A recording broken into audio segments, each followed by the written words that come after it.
Hello, नमस्कार, आदाब, सत श्री अकाल और अस्सलाम वालेकुम। मैं हूं मोहम्मद अहमद काज़मी, लेकर आया हूं आपका पसंदीदा कार्यक्रम नज़र दुनिया पर। यूं तो आजकल कोरोना वायरस की खबरें ही दुनिया भर में छाई हुई हैं, लेकिन साथ ही और भी बहुत कुछ हो रहा है। आज मैं आपको इराक में अमरीकी मदाखलत के बारे में बताऊंगा, जो वहां नई सरकार बनाने में कोशिश कर रहा है कि किसी तरह से उसकी फ़ौज को इराक में रहने की इजाज़त देने वाला कोई नया प्राइम मिनिस्टर बन जाए। इसके अलावा इराक की तरफ से अमरीकी फ़ौज पर इल्ज़ाम है कि वो मुल्क में आतंकवादी दाइश को पनाह दिए हुए है। साथ ही बुध के दिन अमरीका की छावनी पर हमले में 3 फौजियों के मरने की खबर है और जवाबी कार्रवाई में इराक के हश्द-अल शाबी की सीरिया के बॉर्डर के नज़दीक छावनी पर हमले में 18 लोग मारे गए हैं। यानी अब खुलकर एक तरह से अमेरिका और इराक के बीच इराकी ज़मीन पर ही टकराव की हालत पैदा हो रही है। लेकिन आगे बढ़ने से पहले कोरोना वायरस की कुछ ख़ास खबरें आप तक पहुंचा रहा हूं। खबर में आगे बढ़ने से पहले आपसे गुजारिश है कि अगर आप YouTube पर देख रहे हैं तो सब्सक्राइब कर लें और घंटी दबाना ना भूलें, और अगर फेसबुक पर देख रहे हैं तो हमारा पेज फॉलो कर लें और लाइक ज़रूर करें, ताकि आपको हमारी हर एक वीडियो की खबर सही वक्त पर मिल सके। और अगर आपको हमारी खबर सच्ची और अच्छी लगे तो अपने व्हाट्सएप ग्रुप, फेसबुक, इंस्टाग्राम और ट्विटर अकाउंट पर ज़रूर शेयर कर लें, ताकि मीडिया स्टार वर्ल्ड की खबरें दुनिया भर तक पहुंच सकें। पहले कोरोना वायरस के बारे में कुछ खास खबरें। CNN के मुताबिक विश्व स्वास्थ्य संगठन यानी वर्ल्ड हेल्थ ऑर्गेनाइजेशन के मुताबिक कोरोना वायरस ने अब तक 1,18,000 से ज़्यादा लोगों को मुतासिर किया है और दुनिया भर में अब तक तकरीबन 4,300 लोग मारे जा चुके हैं। WHO ने कोरोना वायरस को महामारी के तौर पर ऐलान किया है। CNN के मुताबिक अमेरिका में 1,200 से ज़्यादा मामले हैं। प्रेसिडेंट ट्रंप ने अगले 30 दिनों के लिए 26 यूरोपीय मुल्कों से आने वाले लोगों के लिए अमेरिका में दाखिल होने पर पाबंदी लगा दी है। ये पाबंदी फ्राइडे की आधी रात से शुरू होगी। यूरोप में सिर्फ ब्रिटेन से यात्री अमेरिका जा सकते हैं। अमेरिका में कोरोना वायरस का असर 43 सूबों और कोलंबिया ज़िले तक पहुंच गया है। अमेरिका की राजधानी वाशिंगटन डिस्ट्रिक्ट ऑफ कोलंबिया में ही है, इसीलिए उसे वाशिंगटन DC कहा जाता है। उधर BBC ने खबर दी है कि यूरोप में सबसे ज़्यादा मामले इटली में सामने आए हैं। इटली में कोरोना वायरस की चपेट में आकर अब तक 460 लोगों की मौत हो चुकी है। चीन के बाद कोरोना इन्फेक्शन से सबसे ज़्यादा इटली में असर है। बीमारी को फैलने से रोकने के लिए इटली के प्राइम मिनिस्टर जुजेपे कॉन्टे ने 3 अप्रैल तक के लिए लोगों के घरों से बाहर निकलने पर रोक लगा दी है। इस हद तक बताया जा रहा है कि बिना किसी इमरजेंसी के बाहर निकलने वाले को जेल भी हो सकती है। यूरोप में कोरोना वायरस से इन्फेक्टेड लोगों का ताज़ा आंकड़ा बताता है कि इटली के बाद स्पेन में कोरोना वायरस के मरीजों की सबसे ज़्यादा मौतें हुई हैं। स्पेन में इस वायरस से अब तक 48 लोग मर चुके हैं, जबकि इससे इन्फेक्टेड लोगों की तादाद 2,183 है। स्पेन के बाद फ्रांस तीसरे नंबर पर है। फ्रांस में कोरोना वायरस में मुब्तला लोगों की तादाद 1,784 और इससे मरने वालों की तादाद 33 हो चुकी है। फ्रांस के बाद जर्मनी चौथे नंबर पर है, जहां कोरोना के 1,656 केस सामने आए हैं। जर्मनी में कोरोना वायरस से अब तक 3 लोगों की मौत हुई है। ईरान की हेल्थ मिनिस्ट्री के मुताबिक वहां अब तक कोरोना वायरस से 291 लोग मर चुके हैं। मुल्क भर में अब तक कुल कोरोना वायरस के 8,042 मामले सामने आए हैं, जिनमें से 2,731 लोग ठीक होकर घर वापस जा चुके हैं। इधर भारत में कोरोना वायरस से एक आदमी की मौत की खबर है।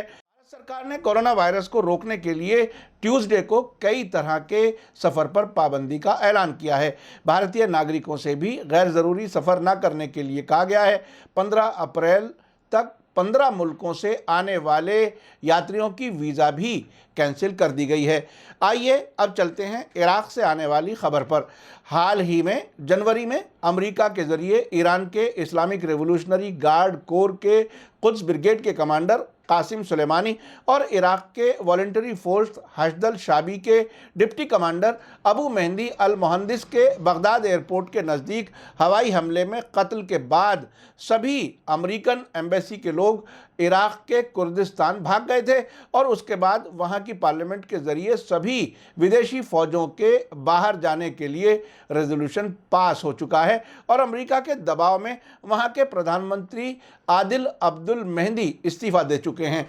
अब नए प्रधानमंत्री मोहम्मद तौफीक अल्लावी ने कहा है कि वे दबाव में सरकार नहीं बना सकते।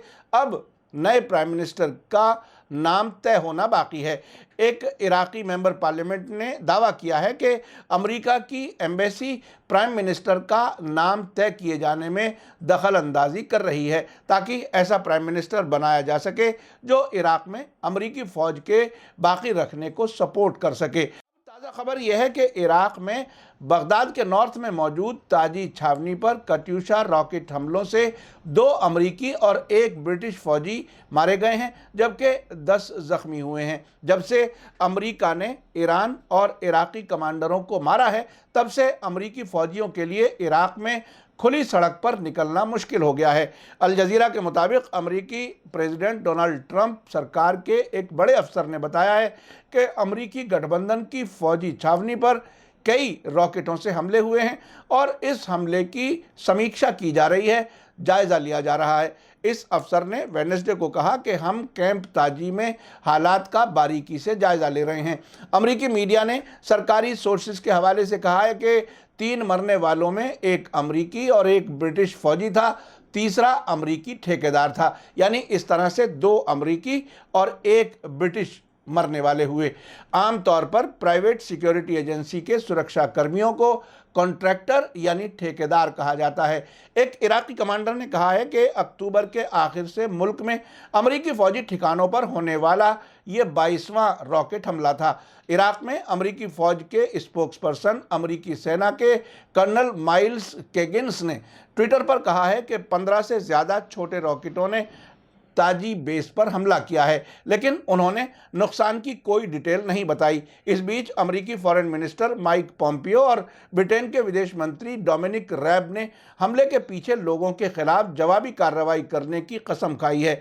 अमेरिकी फॉरेन मिनिस्ट्री ने कहा है कि बुधवार को देर शाम फ़ोन पर हुई बातचीत में दोनों ने हमलावरों के खिलाफ कार्रवाई करने की बात कही है। बगदाद के नज़दीक नॉर्थ में मौजूद ताजी कैंप को कई बरसों तक ट्रेनिंग बेस के तौर पर इस्तेमाल किया जाता रहा है। इराक में 6000 अमरीकी फौजी मौजूद हैं। उधर सीरिया के मीडिया से मिली खबरों में कहा गया है कि इराक सीरिया बॉर्डर पर अनजान फाइटर जेट के हमले में इराकी स्वयंसेवी बल हश्द-उश-शाबी के 18 मेंबर मारे गए हैं। ये हमला ताजी छावनी पर हुए रॉकेट हमले के कुछ घंटों बाद हुआ। ताजी पर हुए रॉकेट हमले में ब्रिटिश और 2 अमरीकी फौजी मारे गए हैं। सीरियाई मीडिया की रिपोर्ट के मुताबिक अनजान लड़ाकू जहाज ने इराकी बॉर्डर से मिले सीरिया के कमाल कस्बे के साउथ ईस्ट में कई ठिकानों को निशाना बनाया है, जिनमें इराकी स्वयंसेवी बल हश्द-उश-शाबी के 18 मेंबर मारे गए हैं। दूसरी तरफ इराक के लोकल मीडिया का कहना है कि इराक के अंबार सूबे में सीरिया के बॉर्डर से मिले एक इलाके पर अनजान फौजी जहाज ने हमला किया है। ये हमला भी ताजी छावनी पर रॉकेट हमले के बाद ही हुआ है। कुछ अलग अलग सोर्सेज से रिपोर्ट दी गई है कि अमेरिका ने इराकी छावनी पर हुए हमले के जवाब में इराकी और सीरियाई इलाकों पर हमले किए हैं। आपको बता दूं कि ईरान की कुद्स ब्रिगेड के कमांडर जनरल कासिम सुलेमानी और इराकी वॉलंटरी फोर्स हश्द-उश-शाबी के डिप्टी कमांडर अबू मेहदी अल मोहंदिस की 3 जनवरी को बगदाद एयरपोर्ट के बाहर अमरीकी फ़ौज के हवाई हमले में किए गए मर्डर के बाद से इराक में अमरीका मुखालिफ जज्बात भड़के हुए हैं। बगदाद में अमरीकी एम्बेसी पर भी पिछले 3 महीने में कई बार रॉकेट और मॉर्टर हमले हो चुके हैं। इसके साथ ही एक बड़ी खबर यह है कि एक इराकी अफसर ने कहा है कि दाइश के आतंकी मुल्क के उन इलाकों में छुपे हुए हैं जहां अमरीकी फ़ौजी मौजूद हैं। इराक के हश्द-उश-शाबी के एक कमांडर अली अल हुसैनी ने अमरीका के तबाहकुन रोल की तरफ इशारा करते हुए कहा है कि अमरीका चोरी छुपे दाइश को सपोर्ट और उन्हें पैसे से मदद कर रहा है। खबर के मुताबिक इराकी एयरफोर्स ने मुल्क के 3 सूबों के संगम पर मौजूद पहाड़ी इलाके में छुपे दाइश के टेररिस्ट के ठिकानों पर बमबारी की है, जिसमें कम से कम 25 दाइश के आतंकवादी मारे गए हैं। इस कार्रवाई में दाइश के जरिए बनाई गई 9 सुरंगें भी तबाह की गई हैं, जिन्हें टेररिस्ट आने जाने और हथियार छुपाने के लिए इस्तेमाल किया करते थे। अब से पहले अमेरिका के जहाज़ों के जरिए इराक में दाइश के आतंकवादियों के लिए हथियार गिराए गए थे, जिनकी वीडियो और फोटो पब्लिक डोमेन में मौजूद हैं। इसी बीच एक इराकी सादिकून पार्टी के मेंबर पार्लियामेंट मोहम्मद अल बल्दावी ने वेडनेसडे को बताया कि बगदाद में अमरीकी एम्बेसी इराकी प्रधानमंत्री के सिलेक्शन में अपने सियासी हथकंडों से पार्लियामेंट में दखल अंदाजी कर रही है। अल बल्दावी ने न्यूज़ एजेंसी अल मालूमा से इंटरव्यू में कहा कि अमरीकी एम्बेसी इराक में अमरीकी फ़ौजियों को बाकी रखने के लिए इराकी प्राइम मिनिस्टर के सिलेक्शन में दखल अंदाजी कर रही है। उन्होंने इस बात पर जोर देते हुए कहा कि वाशिंगटन इराक में प्रधानमंत्री के लिए ऐसे नाम की तलाश में है जो इराक में अमरीकी फ़ौजियों की मौजूदगी को सपोर्ट करे। आपको याद दिला दूं कि ईरान के कमांडर जनरल कासिम सुलेमानी और इराकी स्वयंसेवी बल हश्द शाबी के डिप्टी कमांडर अबू मेहंदी अल मुहंदिस की 3 जनवरी को बगदाद एयरपोर्ट के बाहर अमरीकी फ़ौज के हवाई हमले में हत्या के बाद 5 जनवरी को ही इराकी पार्लियामेंट ने मुल्क से अमरीकी फ़ौजियों को निकाल बाहर करने के लिए रेजोल्यूशन को मंजूरी दी थी, लेकिन अमरीका वहां से हटने का नाम नहीं ले रहा। इराक में कुछ पॉलिटिकल पार्टीज़ का कहना है कि अमरीकी छावनियों को जेल डिक्लेयर कर देना चाहिए। इसी के साथ मुझे दीजिए इजाज़त। आज का कार्यक्रम दूसरे दिनों से ज़रा अलग था। आपको कैसा लगा कमेंट्स में ज़रूर लिखें। धन्यवाद, थैंक यू, शुक्रिया। जय भारत, जय हिंद। मीडिया स्टार वर्ल्ड के और वीडियो देखने के लिए हमारे चैनल को सब्सक्राइब करें और सीधे नोटिफिकेशन पाने के लिए बेल आइकन दबाएं। और अगर हमारी खबर सच्ची और अच्छी लगे तो अपने व्हाट्सएप, इंस्टाग्राम, फेसबुक और ट्विटर अकाउंट पर ज़रूर शेयर करें।